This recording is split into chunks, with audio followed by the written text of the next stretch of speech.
မင်္ဂလာပါရှင် One News ရဲ့ Weekends with စုစုတာထွန်းအစီအစဉ်ကနေပြီးတော့ကြိုဆိုပါရစေ။ကျွန်မစုစုတာထွန်းဖြစ်ပါတယ်။ဒီတစ်ပတ်ကျမတို့တွေ့ဆုံခန်းမှာမြန်မာနိုင်ငံအခြေစိုက်ဥရောပသမဂ္ဂရဲ့တာအမတ်ကြီး His Excellency Mr. Kristian Schmidt နဲ့ကျမတို့တွေ့ဆုံမှာဖြစ်ပါတယ်။ဥရောပသမဂ္ဂရဲ့အကြောင်းကိုအနည်းငယ်ပြောမှဆိုရင်သူကမြန်မာနိုင်ငံမှာနိုင်ငံရေးပြုပြင်ပြောင်းလဲမှုများကိုအတိအမှတ်ပြုတဲ့အနေနဲ့မြန်မာနိုင်ငံအခြေစိုက်ဥရောပသမဂ္ဂယုံကိုဒီ2012ခုနှစ်ဧပြီလမှာသူကစတင်ဖွင့်လှစ်ခဲ့ပါတယ်1990ဆယ်စုနှစ်များထဲမှာဆိုရင်သူတို့ဟာမြန်မာနိုင်ငံကိုစီးပွားရေးအရာပိတ်ပင်မှုများရောနောက်ပြီးတော့တခြားသော targeted sanction ပေါ့နော်တခြားသောပိတ်ပင်မှုများကိုသူတို့ဟာလုပ်ခဲ့ရမှာဒီ2012ခုနှစ်ကနေပြီးတော့စပြီးတော့ဒီပိတ်ဆို့မှုတွေကိုဖြေလျှော့ပေးခဲ့ပါတယ်အချို့တွေကိုလည်းဖယ်ရှားပစ်ခဲ့ပါတယ်အဲ့လိုယုံ2012ခုနှစ်မှာယုံဖွင့်ပြီးတော့ဒီပထမဦးဆုံးသောမြန်မာနိုင်ငံဆိုင်ရာဒီပေါ့နော်ဒီဥရောပသမဂ္ဂတာမတ်ကြီးဟာဆိုလို့ရှိရင်2013ခုနှစ်မှာစပြီးတော့တာဝန်ထမ်းဆောင်ခဲ့ပါတယ်မြန်မာနိုင်ငံရဲ့နိုင်ငံရေးစီးပွားရေးအုပ်ချုပ်ရေးနဲ့ငြိမ်းချမ်းရေးတွေမှာဒီဥရောပသမဂ္ဂဟာပံ့ပိုးမှုတွေကိုပြုလုပ်ခဲ့ပါတယ်ဒါကိုတဖြည်းဖြည်းနဲ့အရှိန်အဟုန်တက်ပြီးတော့ပြုလုပ်ခဲ့ပါတယ်ဥပမာအားဖြင့်ပြောရမယ်ဆိုလို့ရှိရင်2011ခုပေါ့နော်နိုင်ငံရေးအပြောင်းအလဲမဖြစ်စဉ်ကဆိုလို့ရှိရင်2009ကနေ2010တခုနှစ်အထိဒီပညာရေးကဏ္ဍမှာเนาะယူရို14သန်းသူတို့ဟာပံ့ပိုးပေးခဲ့တယ်ဒါပေမဲ့နိုင်ငံရေးပြောင်းလဲပြီး2012-13မှာဆိုရင်22သန်းအထိတိုးမြင့်ပေးခဲ့ပြီးတော့2014ကနေပြီးတော့2020အထိ10ဆတိုးမြင့်ပြီးတော့ယူရိုပေါ့เนาะဒီ240သန်းကိုသူတို့ဟာပံ့ပိုးပေးနေပါတယ်အဲ့ဒီပြင်သူတို့ကတစ်ခေါက်ကျေးလက်ဒေတာဖွံ့ဖြိုးရေးမှာလေဒီ2017-2013တုန်းကဆိုလို့ရှိရင်21.8သန်းလောက်ပံ့ပိုးနေရနေပြီးတော့အခု2014ကနေ2020အထိသူတို့ဟာဆိုလို့ရှိရင်240သန်းအထိတိုးမြင့်ပြီးတော့ပံ့ပိုးနေတာကိုကျမတို့တွေ့ရှိရပါတယ်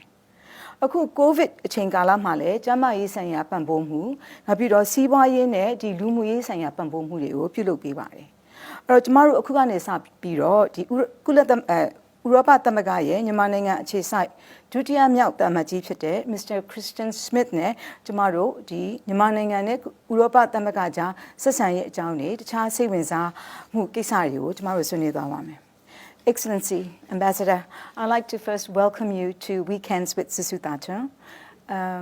Let me start by recalling the expressions of appreciation. You've provided assistance from the needs of help perspective, and you've also provided help from the perspective of socio-economic assistance.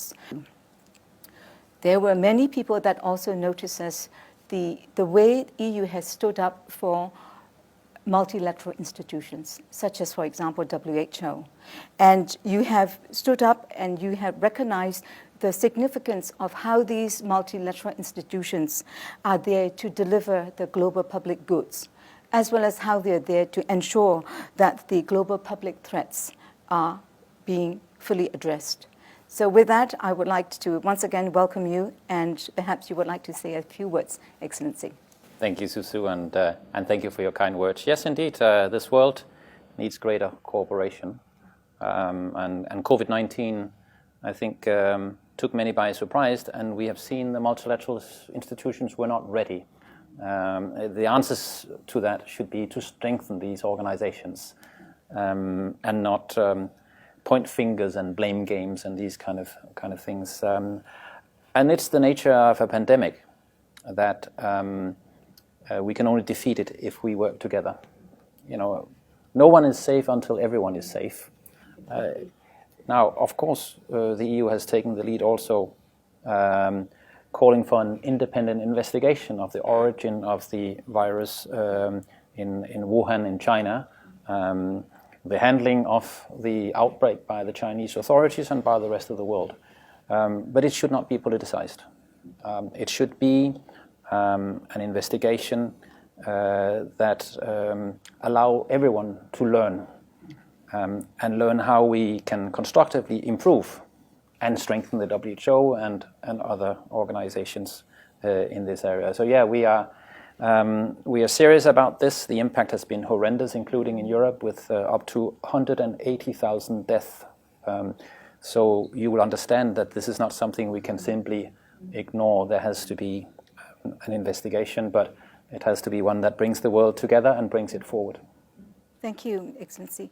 You know, I was looking at a lot of your earlier interviews when you took on your responsibility here in 2017, and there were several messages that you passed on. And one of them was, you know, like, yes, while reading the history of the country is very important, you really need to get to know the people to understand the country. You've served in Myanmar now for 3 years. You also highlighted very consistently that we are here as friends, and that we are here, we have a lot of patience. We understand that transitions don't take place overnight, and we have a lot of patience. And that you look forward to walking along this journey with Myanmar to achieve some things extraordinary. You know, can you reflect the journey with us? Sure. First of all, I love your country. I have traveled all around Myanmar, and I've met some very impressive people. I think you deserve to take, as a nation, your place at the table after decades of isolation, in dignity and in full sovereignty. And I think in the West, including in Europe, we still need to understand what your historic legacy means in terms of the work that remains to be done in nation building in Myanmar. For good reasons, the Rohingya crisis and the crimes against humanity that have been committed in Rakhine State have taken the headlines. But for me, as ambassador over the last 3 years, it's been very important also to explain to my authorities that that conflict is an aspect of the internal conflict and the peace process and the unfinished nation building of Myanmar. And surely for that, 3 years is nothing. 3 years is nothing in terms of the road that Myanmar must still travel in order to assert sovereignty on the national territory and to bring all the ethnic groups together in peace and harmony. And for that, sure, the European Union is a friend and understands the challenge, and therefore we have patience and support. That is something that will have to continue in the coming time. Thank you for that. I see that EU has been working in partnership with the transition, the several phases of transitions, whether we're doing whether in the political domain, in the peace domain, in the administrative domain, or in the economic domain. Some of the things that I notice is to strengthen institutions. And one areas of institutions that you've been helping is in the police reforms with the MyPol, I think, project. Can you say, you know, the type of work that you do in strengthening the police, but also looking at this in the context of what is happening in the world with the with the Black Lives Matter movement, where there has been a lot of criticism targeted against the police brutality in countries that are considered developed and countries that are leading and helping those that are less developed advance in the institutional strengthening capacity, in strengthening their institutional capacities. So I can, but you have touched on very significant issues that require more than a superficial answer. It's clear from all transition experiences in the world that democracy is so much more than elections. It is the independence and the accountability of institutions, the scrutiny of parliament, freedom of expression between elections. Elections are every 4 years or 5 years, depending on the country. But what happens in between is almost, or perhaps even more important than elections themselves. And as you mentioned, security sector reform, whether it's the police or military, obviously when you look at Myanmar's constitutional order, this is unfinished business. Nor the army nor the police are under civilian control. Now our MyPol project, which is training Myanmar's police force, it's training in human rights compliant crowd management techniques and supporting facilities and crime investigation capacities and all of that. But really, training is one thing and it's important, but reforms of these institutional roles is just as important. Until the Myanmar police force is accountable to Parliament and therefore to the elected representative of the people of Myanmar, you will not see a complete transition. And that's the case for all transitions across the world. Racism is a global phenomenon, and if you go to a football game in Europe, you'll be able to observe racist behavior among the spectators when there are black players on the pitch. It's certainly present in Europe. It's present across the world, and we must continue to tackle it. So that I want to sort of say as a note of modesty and humility. We are certainly not innocent in Europe of racism. Now, the Black Lives Matter organization, if you go back to its origin, which is actually only 7 years ago, it originates in the perception of black Americans that when police forces use excessive force against a black individual, there is no justice. There is impunity, in fact, for these police officers. You have specific cases. The first case was a young black man called Trayvon Martin. This was in 2013. Yeah? And he was killed by a security guard in his own compound. And the police officer or the security guard was found innocent. Right? Now, when you now see 8 years later, a police officer with a knee on the neck of a black citizen who is unarmed and for 9 minutes is unable to move and then dies, you can understand that there's a systemic problem here in terms of excessive force. And here I think, if I can draw the parallel back to what we just talked about for the Myanmar police force, unless there is accountability and there is an end to impunity for that kind of use of disproportionate force, these examples will continue, and then they will spread to unrest and local disorder, and nobody wants that. EU has invested quite a bit in the education sector. You jumped from something like 24 million to 241 million. So that was a big jump in terms of your investment. Another thing I noted was in your investment with the education sector, you are providing your support directly to the ministry. That is quite different from how you provide your support in other areas. So, and for me, it's obvious that this is a sign of confidence, a vote of confidence. And so can you tell me what led to this approach with this particular sector, and what are you, how are you helping the sector to be able to absorb what is being injected into it? So as I mentioned earlier, the EU supports the transition to democracy.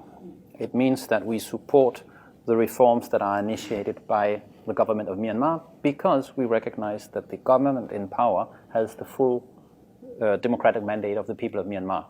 A real political commitment to reform, and where the national policy of Myanmar, in our view, is fully is ambitious, is based on fairness and equitable access to education, whether we talk boys and girls, but also whether we talk, and this is very important, the various ethnic languages and ethnic areas also moving forward in terms of increased enrollment rates and access to education. And we have not chosen that arbitrarily. Education, we talked about nation building. Education is key to making the various ethnic groups live together and see themselves as part of a common union. So we are satisfied that Myanmar's reforms are, first of all, in the right direction on democracy, but also will help build the peace among the ethnic groups in the future, investing in the future generations. I think people here know that Myanmar has to catch up with its neighbors. I think there's a lot of hunger for education, for exposure, for normal. knowledge. Yeah. Having been isolated for decades, it's normal, and we try to extend scholarships and help Myanmar open up to the world, and education is doing that. But it's also because it is the key to social justice. Everybody gets a chance with good education. It is the base for the strength of a nation. and Absolutely. this contributes directly to nation building, as you were saying. Right. Do you know how it is divided in terms of the formal educations, the regular educations, and in terms of the the support for the vocational training and vocational side of the education? Yes, I mean, our support is, as you mentioned, directly to the Ministry of Education. So the priorities are all there: basic education, vocational training. I think there's a whole generation of people who missed out on quality basic and secondary education. In my discussions with the State Councillor going back 3 years ago, she was very clear that it was an urgent priority to bring vocational training up to speed in order to create jobs and give people who had already left maybe secondary education or missed out an opportunity to join the job market in this. Can I just follow up on that, Ambassador? So that these people have the skills to be able to join the market. What is EU? Is there anything that EU? What is EU doing to also create the enabling environment where those that are trained have the skills, that they are being connected to the job place? I think we need to do more. Yeah.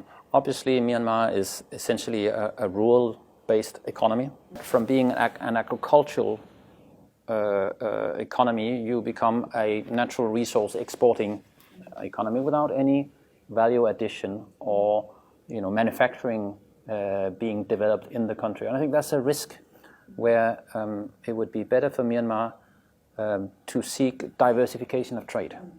The goods that you can export to Europe are goods that help you move up the value chain. Value added. Yeah.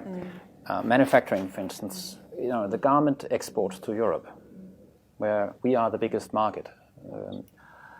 This is helping formalize labor and give women coming from villages and rural poverty their first job ever, gaining economic independence. These are low-skilled entry-level jobs, but from there, it is possible that the industry develops into producing its own textiles, design, manufacturing, and moving up away from simply importing raw products. There is a future for manufacturing in Myanmar. Yeah, you mentioned about diversifying Myanmar market, and I think, as you saw, the CERP, the COVID Economic Response Plan, the plan was to look ahead and to ensure that there is diversification, that there is, and I think there's a understanding that in order for Myanmar to be stable, it will always have very friendly relations with its neighbors, because that's how, this is what Myanmar, part of Myanmar's foreign policy, but it's also how Myanmar practically sees the world. Myanmar's geopolitical position is unique. Huh? You are between two superpowers, to the east and to the west, and with border territories where government control has not yet been fully asserted. Clearly,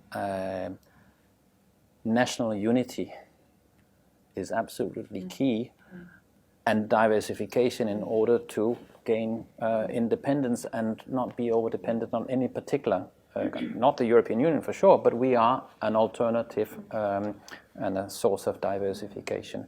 A geopolitical situation of Myanmar is challenging. And I would say the European Union is one of the options that you certainly have to keep your options open and therefore strengthen your independent margin of maneuver.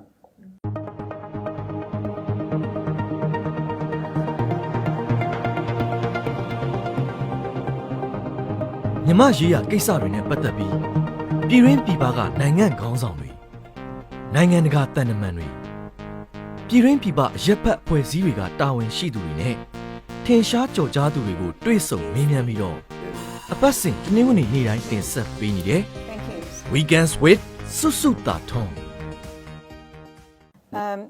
talking about the national unity and the importance of this to ensure that Myanmar reaches its potential. Obviously, you're aware, just as the previous government, this government also is focusing, giving peace process a lot of focus. It's a priority area. EU was witness to the to the NCA, the Nationwide Ceasefire Agreement.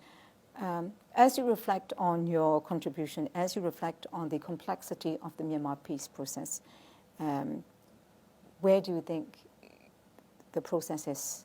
Do you think the EU and Myanmar's friends, what other things can it do to help the peace process move along in a stable and in a manner that will ensure, what it seeks to achieve? Well, first of all, we say peace process, but actually we should be saying peace processes. Processes, yes. Because there are many different conflicts. I mean, you look at Northern Ireland or you look at Colombia, it is a central government and a conflict with a rebel movement, insurgents, but it's 1-1. I struggle to find a peace process in the world that is as complicated as the one in this country. Because not only are we talking about more than 10 active armed movements, with each their own history and agendas, but we're also talking about a government that has the military side and then the civilian government. This makes for a extremely complicated geometry, and just the logistics of bringing everybody around the table makes this very complicated. The government has decided to accept support from the international community, but not mediation, not facilitation, not observers to ceasefire agreements. And I think that reflects a culture of resistance to perceived interference. And again, we talked about big neighbors here and there. I respect that the government says this is something we'll do on our own. And the European Union will continue to observe, and wherever we can offer more support, we will do so. One thing that I note is that to be strong and independent, you have to be united. Certainly, that's the observation I make as ambassador of the European Union, and for the European Union as a whole, 27 member states.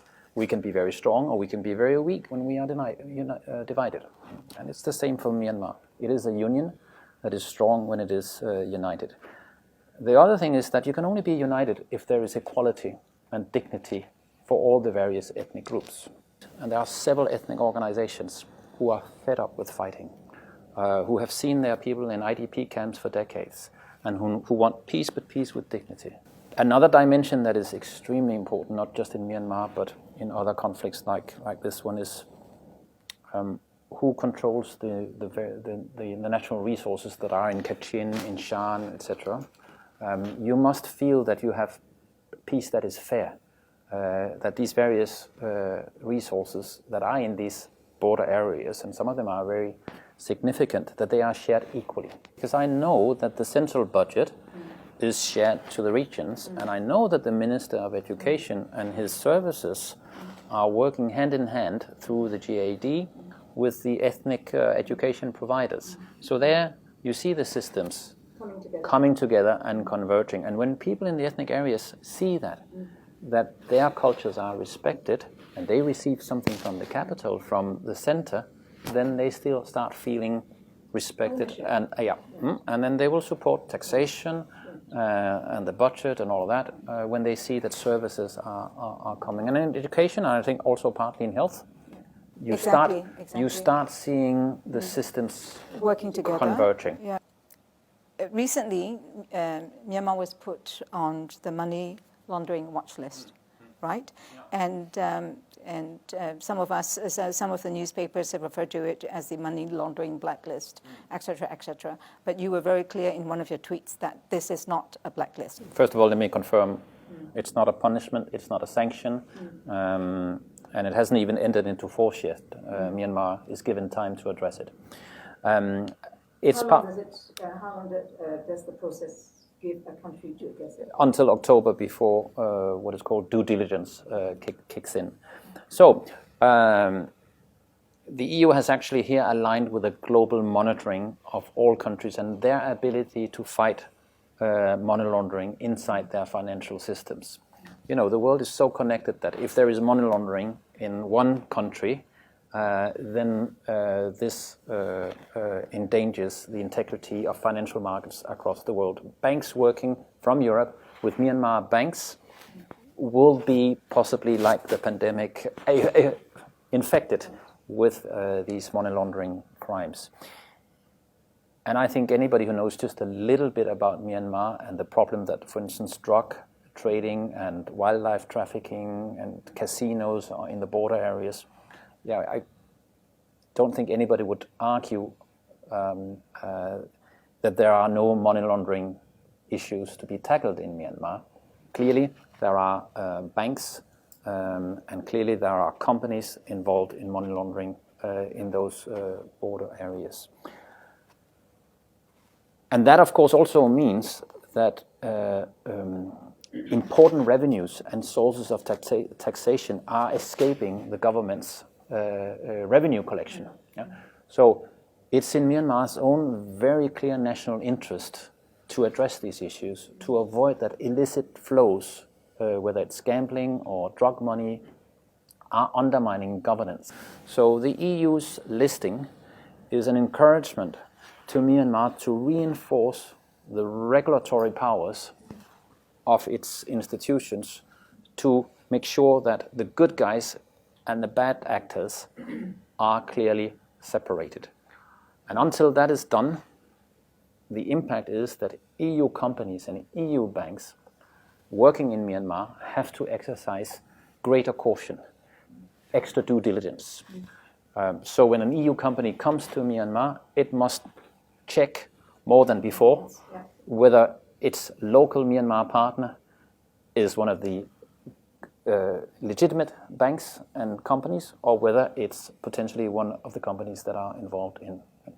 And I think that scrutiny is important for us, yes, but I also think it's important for Myanmar's transition to democracy and to leave behind the crony businesses and the cartels and the illicit flows, and to encourage business with the ever-growing legitimate business of Myanmar.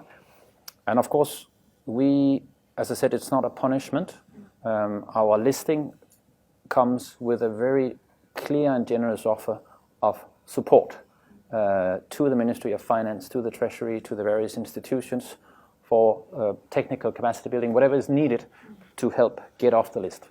And in fact, as this listing was announced, the EU also announced 6 countries where previously listed countries were taken off the list. Yeah? So it can be dealt with, and we would extend the hand to Myanmar to help address this problem, not just for the sake of getting off the list, but for the sake of addressing these problems inside Myanmar.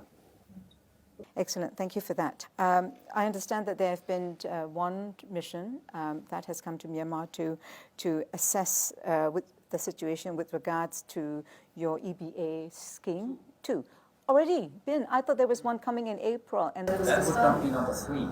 That would have been 3. Okay, so you've had 2 missions that's come and to see, about the everything but arms scheme. So where does it stand right now? Well, the good news is that Myanmar is still benefiting from the most generous trade regime and market access to the European markets. And if it wasn't for COVID-19, your garment exports would still be growing at around 35-40% per year, creating hundreds and thousands of jobs. So this is a success. Assessments is looking good. Well, as far as you can tell, the success story is there in terms of exploiting access to the EU market. Yeah? But we have been very clear that that market access that is still there should not be taken for granted. I think nothing is taken for granted. No. This is the EU's most generous market access rules, extended to least developed countries, including countries like Myanmar. giving Myanmar a distinct advantage on the EU market compared to competitors, whether it's China or Bangladesh in the future graduating to a middle-income country. So it's a distinct advantage that the EU gives to countries like Myanmar. And as I said, it's an advantage that Myanmar has fully exploited. But it comes with the condition that the jobs that we are creating are not jobs that are suffering from violation of human rights, labor rights, and also certain environmental protection, child labor and all of that. Obviously, no European consumer wants to buy a T-shirt, even if it's cheap, if it has been produced by a child, or it has been produced in a country where there are gross violations of human rights. This is the direction all trade policy is taking. Yes, we want to buy globally, but we don't want to buy from factories that are not respecting their workers, not giving them a decent wage. And I applaud Myanmar has a minimum wage and is talking about increasing it, so that's good. But also we don't want to buy products that have been produced destroying the environment, right? Climate change and all that. So these are things where there's only one direction that trade policy will take in the future, and that is towards higher standards and trade that is also leveraging social and environmental improvements. And this is what this EBA discussion is about. And it's ongoing, and the good news is that Myanmar is engaging with us, and so we are talking. But we need to see more than talk. I think in terms of the factories and the formal sector of the economy, I think there has been a visible improvement in terms of these standards and the enforcement of these standards. I think the challenge may be in the informal sector. I would like to ask you to share your reflections and messages to Myanmar as the country tackles its challenges in transition, but also message to your peers, to the international community. I have also learned something from my 3 years here in Myanmar, and I've taken the time also to try to understand a little bit about Buddhism. And one of the things I retain is the idea that change is permanent and inevitable. And the more you resist change, the more you suffer. The more you believe that things will stay as normal, you will be exposed to the reality that change is inevitable. And I think it's the same in politics. Myanmar has been closed for decades, has made the decision to open up and change. And all the tensions that you see, whether it's freedom of expression or institutional reform or constitutional change, you're touching on some very strong vested interests of the past. And that creates conflict, resistance, hate, and tensions among communities. My message is do not be afraid to continue to drive this change that you decided. Nobody in the world, nobody in the international community forced Myanmar to embark on this transition. This was purely a decision taken by the people of Myanmar, of course applauded by the rest of the world. But there was no invasion, this was a decision taken by the people of Myanmar that 70 years of isolation was enough, and change was necessary. Now you see the difficulties of change, you see the conflicts that arise from it. My message would be, do not lose hope. Acknowledge that there is more work to be done. And criticism from the outside, certainly from the European Union, is meant constructively. We will not walk away from Myanmar. We will point out when we see you are going backwards in certain areas, and we will certainly encourage but support also when we see a desire to continue on change. The price of it is unlimited. Myanmar is making great progress on the Sustainable Development Goals, eradicating poverty, rising education levels, you're already reaping the benefits of your decision to open up, and it would be very sad if you started turning backwards. There is a great future going forward. And your message to the international community? Well, I think we have to, as I mentioned earlier, I think we have to appreciate that the challenges are in this country so deep of unfinished nation building, the peace process, the complexity of it. We have to understand that the task in front of the government is three simultaneous challenges of development, democracy, and peace. And that is a tall... that's democracy. That is a tall order. That is a very tall order, and certainly in 3 years that I have observed, I've seen progress, I've seen backsliding in some areas, but my main conclusion is that this takes a lot of time and simply determination to drive ahead. Thank you, Ambassador, for coming on Weekends with Sisters Latin. Thank you.